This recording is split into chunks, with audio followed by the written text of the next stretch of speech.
World War II, a conflict remembered for its tanks, planes, and massive armies. But behind the front lines there was another weapon, one built not of steel but of imagination and illusion. Imagine this. From the sky you see an American armored division. Dozens of tanks, convoys of jeeps, soldiers moving, radio chatter filling the air. It looks real. It feels real. But in truth, it was nothing but smoke and mirrors. Inflatable tanks, wooden aircraft, sound effects blasting from giant speakers, an entire battlefield that didn't even exist. This was the work of the Ghost Army, a top-secret U.S. unit created in 1944 with one mission: to fool Hitler's forces. These men didn't fight with bullets and bombs. They fought with paint, sound, and deception. Artists, sound engineers, actors, and designers transformed into soldiers of illusion. But how could a handful of creative minds, armed with rubber tanks and fake radio codes, trick the German war machine? And why did this deception become one of the most important operations of the entire war? To understand, we need to travel back to Europe in 1944. The Allies had landed in Normandy, but victory was far from certain. And in the chaos of war, a strange and secret army prepared to step onto the battlefield. An army of ghosts. The story of the Ghost Army begins in 1944, at a time when the Allies had achieved the impossible by storming the beaches of Normandy. Operation Overlord had opened the gateway to Western Europe, but the fight ahead was brutal and uncertain. Hitler's forces were far from finished, and the German army remained one of the most disciplined and dangerous war machines in history. The Allies needed every advantage they could get, and one of those advantages would not come from firepower, but from creativity. The idea for the Ghost Army was born in the minds of military strategists who understood that deception had always been a part of warfare. From the Trojan horse of ancient Greece to the false radio signals of World War I, history was full of examples where misdirection turned the tide of battle. In 1944, American commanders realized they could create an entire unit whose sole mission was to deceive, distract, and confuse the enemy. Instead of attacking German positions head-on, this unit would make the Germans attack shadows and phantoms. Officially, the Ghost Army was known as the 23rd Headquarters Special Troops. It was a small unit, only around 100 men strong, but it carried the weight of tens of thousands in the minds of the enemy. These men were not ordinary soldiers. Many were recruited from art schools, design studios, theaters, and radio stations. Painters, illustrators, stage designers, and sound engineers suddenly found themselves wearing the uniform of the U.S. Army. They were chosen not for their skill with a rifle, but for their talent in trickery. One of the most remarkable aspects of the Ghost Army was its diversity of talent. Some of its members would later become world-famous artists and designers. Fashion designer Bill Blass, photographer Art Kane, and painter Ellsworth Kelly were among the recruits. Imagine the surreal picture. Young men who once sketched on canvases in New York or Chicago, now tasked with sketching fake tank tracks in the mud of France. They were artists turned warriors, not of destruction, but of deception. Their training began with learning how to use the tools of illusion in a battlefield setting. Inflatable tanks were one of their primary weapons. Made of rubber and canvas, these life-sized replicas could be carried by a handful of men. Yet when arranged across a field, they appeared from the air to be an entire armored division. A single Ghost Army platoon could set up dozens of fake Shermans in just a few hours, fooling German reconnaissance planes flying overhead. But deception could not rely on visuals alone. If the Germans suspected something, they would look for signs of life. That is where sound came into play. The Ghost Army developed massive speakers mounted on trucks, capable of projecting sound for miles. They recorded real tanks starting their engines, convoys moving, and artillery units firing. Then, they mixed these recordings into powerful soundscapes that could convince even experienced enemy soldiers that a large force was gathering nearby. Radio deception was another weapon in their arsenal. Skilled operators created fake transmissions that mimicked the chatter of real divisions. They studied the unique fingerprints of radio operators, because even in code, every operator had a rhythm, a style, a certain way of tapping out messages. The Ghost Army learned to imitate these styles, transmitting phony orders and troop movements that confused German intelligence networks. The unit operated with three main pillars of deception: visual, sonic, and radio. Together, they could create the illusion of a force 10 times larger than reality. But illusions had to be convincing, and that meant attention to detail. Soldiers were instructed to wear the insignias of divisions they were impersonating. Trucks were painted with false markings. At times, Ghost Army soldiers even entered towns and deliberately spread rumors about units that didn't exist. It was deception not only on the battlefield, but in every corner of the war zone. Their first missions in France were relatively small in scale, but they provided valuable lessons. In Normandy, shortly after D-Day, the Ghost Army was tasked with simulating the presence of the 2nd Armored Division. They inflated tanks, broadcast engine noises, and sent fake radio signals. The Germans, believing they faced a strong armored force, adjusted their positions accordingly. The real 2nd Armored Division, meanwhile, was free to maneuver elsewhere, striking with surprise. It was the beginning of a pattern that would save countless Allied lives. One of the Ghost Army's earliest large-scale deceptions came in the fall of 1944, as the Allies pushed toward Germany. The Siegfried Line, a vast system of German defenses along the western border, was heavily fortified. The U.S. Army needed to move divisions across dangerous terrain without alerting the enemy. The Ghost Army was ordered to create diversions, convincing the Germans that Allied troops were gathering in one location, while the real attack came from another. In these operations, the men of the Ghost Army faced real danger. They were often deployed close to the front lines, where discovery could mean death. Unlike regular combat soldiers, they were not heavily armed. Their weapons were illusions, not rifles and grenades. If the Germans discovered the trick, the Ghost Army would be defenseless. Yet these men carried out their missions with courage, understanding that their role could save the lives of thousands of frontline soldiers. Behind the humor and creativity of inflatable tanks and sound trucks was a deadly serious purpose. The Ghost Army was not playing games. They were engaging in psychological warfare against one of the most ruthless enemies in history. They understood that every convincing deception drew German troops away from real battlefields, making it easier for Allied divisions to advance. Every successful illusion meant fewer American soldiers killed in combat. What made their work even more extraordinary was the secrecy surrounding it. The Ghost Army's existence was classified. Most of the Allied soldiers fighting in Europe had no idea such a unit existed. To them, the explosions and tank noises they heard from a nearby forest sounded real. To German spies and scouts, the illusion was even more convincing. The Ghost Army was hiding in plain sight, fooling not just the enemy, but sometimes their own side as well. By late 1944, the Ghost Army had carried out several successful missions, but the challenges were only beginning. The war in Europe was entering its most brutal stage. Hitler was desperate, and the Battle of the Bulge was about to erupt.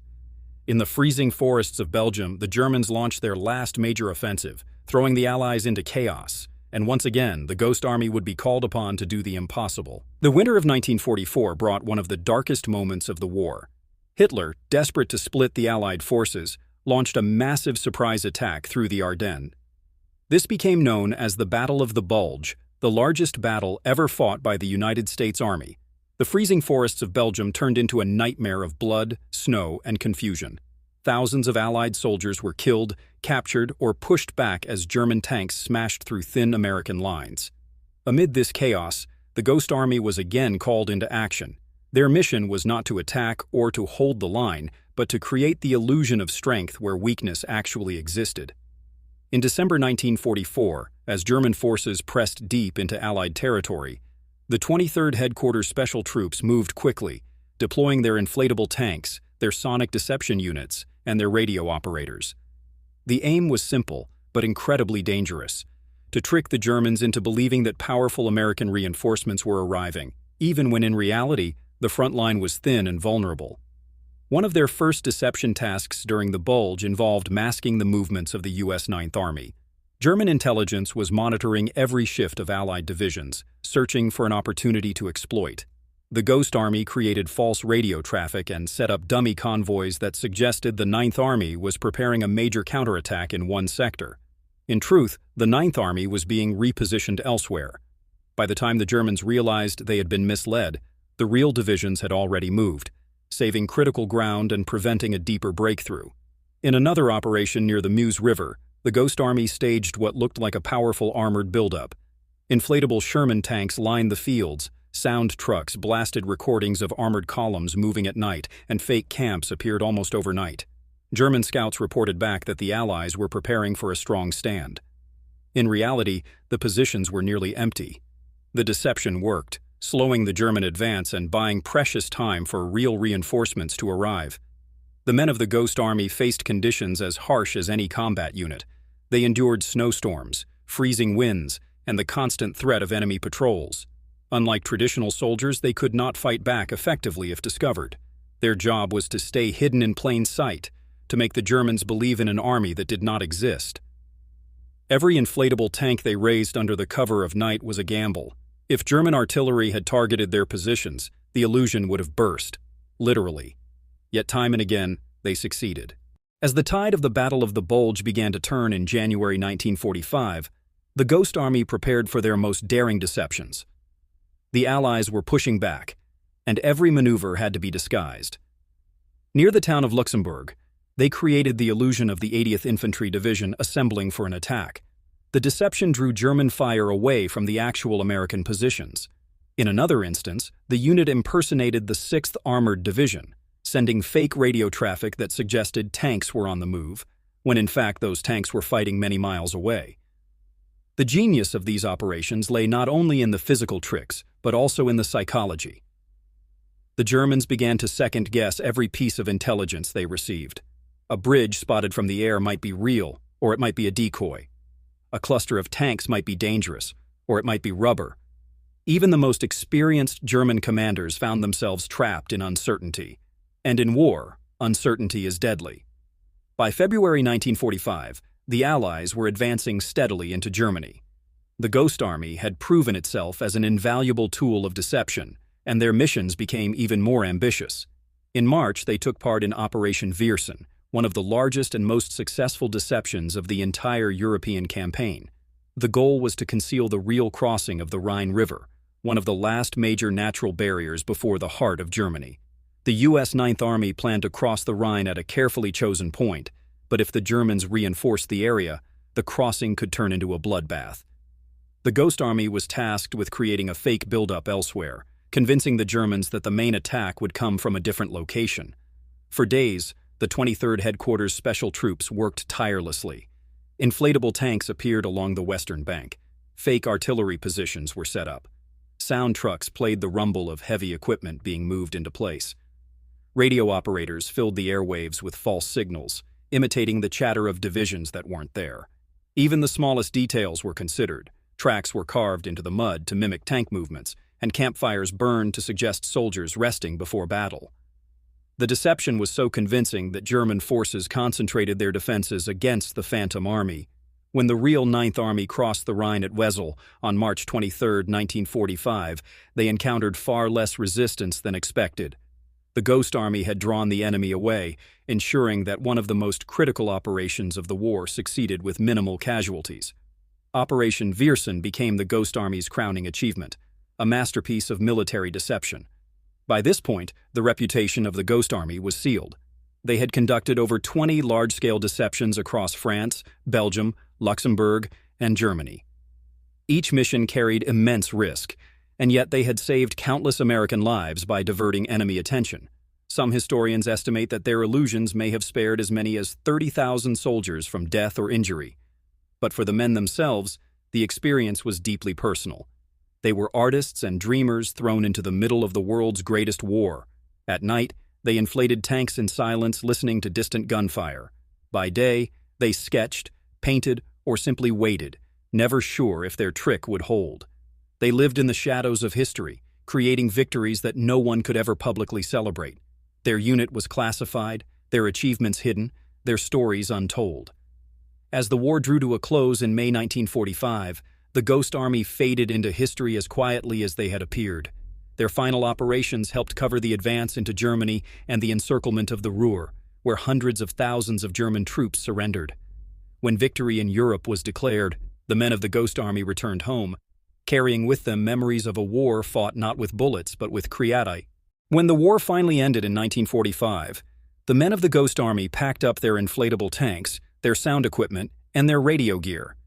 They had traveled across Europe, from the hedgerows of France to the banks of the Rhine. But unlike other divisions, their victories could not be celebrated openly. Their entire existence remained classified. For decades, the world would not know that an army of illusions had marched alongside the soldiers of the United States. The secrecy was so strict that even family members of the Ghost Army veterans had no idea what their loved ones had done during the war. When asked, many simply said they served in an engineering or signal unit. They could not talk about the inflatable tanks they carried, the sound effects they blasted, or the fake camps they created. Their medals and recognition were limited, their contributions hidden in the shadows of history. Yet for the men themselves, the memories of deception were unforgettable. Some would later become world famous in civilian life. Bill Blass became one of America's most renowned fashion designers. Ellsworth Kelly became a celebrated painter, his art displayed in galleries worldwide. Others returned quietly to their hometowns, building careers, raising families, and carrying the strange knowledge that they had once fought a war with creativity instead of guns. In interviews decades later, many Ghost Army veterans reflected on the bizarre nature of their service. They remembered the absurd sight of two men carrying an inflatable tank across a muddy field. They laughed about painting fake division patches on their uniforms, or about German scouts who had been fooled by nothing more than a few wooden frames covered in canvas. But beneath the humor was pride. They knew that their illusions had saved lives. Every time they set up a fake army, real soldiers somewhere else had a better chance of surviving. Historians have since calculated that the Ghost Army may have saved as many as 30,000 American lives during the course of their 20-plus operations. That number is impossible to prove with precision, but the evidence is clear. Their deceptions forced the Germans to waste time, to move troops in the wrong direction, and to doubt their intelligence at critical moments. In a war where every day and every soldier mattered, the Ghost Army's contribution was invaluable. Despite this, recognition came painfully late. For more than 40 years, the records of the 23rd Headquarters Special Troops remained locked away. It wasn't until the 1980s that information about the Ghost Army began to surface, and not until the 1990s that veterans could finally share their stories publicly.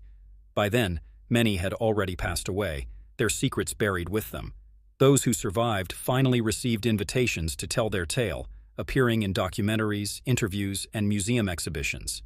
The story captured the imagination of a new generation. It seemed almost unbelievable, an army of artists who defeated Nazis with paint and rubber. The more people learned, the more extraordinary it seemed. Teachers began including the Ghost Army in lessons about World War II. Museums displayed their sketches, photos, and inflatable equipment. And slowly, their legend grew. In recent years, the U.S. government has taken steps to honor the Ghost Army properly. Veterans have received long-overdue medals and congressional recognition. In 2022, a bill was signed into law to award the Ghost Army the Congressional Gold Medal, one of the highest civilian honors in the United States. At last, the men who fought with creativity, illusion, and courage were officially recognized for their extraordinary role in securing Allied victory. The legacy of the Ghost Army is more than just a military story. It is a reminder of the power of imagination in the darkest of times. These men proved that wars are not always won by strength alone. Deception, psychology, and creativity can shape the battlefield just as much as tanks and guns. They turned art into a weapon, sound into a shield, and illusion into a strategy. Today, when we look back on World War II, we remember the great battles, the generals, and the soldiers who sacrificed their lives. But we should also remember the artists in uniform who carried rubber tanks across fields in the middle of the night, who painted fake shadows to fool enemy scouts, who created ghostly divisions that never existed. They were a different kind of warrior, quiet, clever, invisible. The Ghost Army's story also carries a deeper lesson about humanity. In a world torn apart by violence, these men fought not by killing, but by deceiving. They used creativity to protect life rather than destroy it. That is a legacy worth honoring, not just as part of history, but as a model for the future. As one veteran once said, "We weren't there to kill, we were there to save lives." Those words capture the essence of the Ghost Army. They were soldiers of art, warriors of illusion, protectors through deception. Their battlefields were filled with shadows, but their impact was very real. And so, as we remember the countless sacrifices of World War II, we must also remember the ghosts who marched quietly beside the real armies, the men who carried brushes instead of bayonets, who broadcast fake battles into the night, who tricked Hitler's war machine into chasing phantoms. They were the Ghost Army, and their legacy will never fade. And that brings us to the end of today's journey into history. The story of the Ghost Army reminds us that sometimes creativity can be just as powerful as strength on the battlefield. If you enjoyed this video, make sure to subscribe to the channel and hit the bell icon so you never miss our future documentaries. We'd also love to hear from you. Which World War II topic, or any hidden chapter of history, would you like us to cover next? Share your thoughts in the comments below, and your suggestion might be featured in our upcoming videos. Thank you for watching, and see you in the next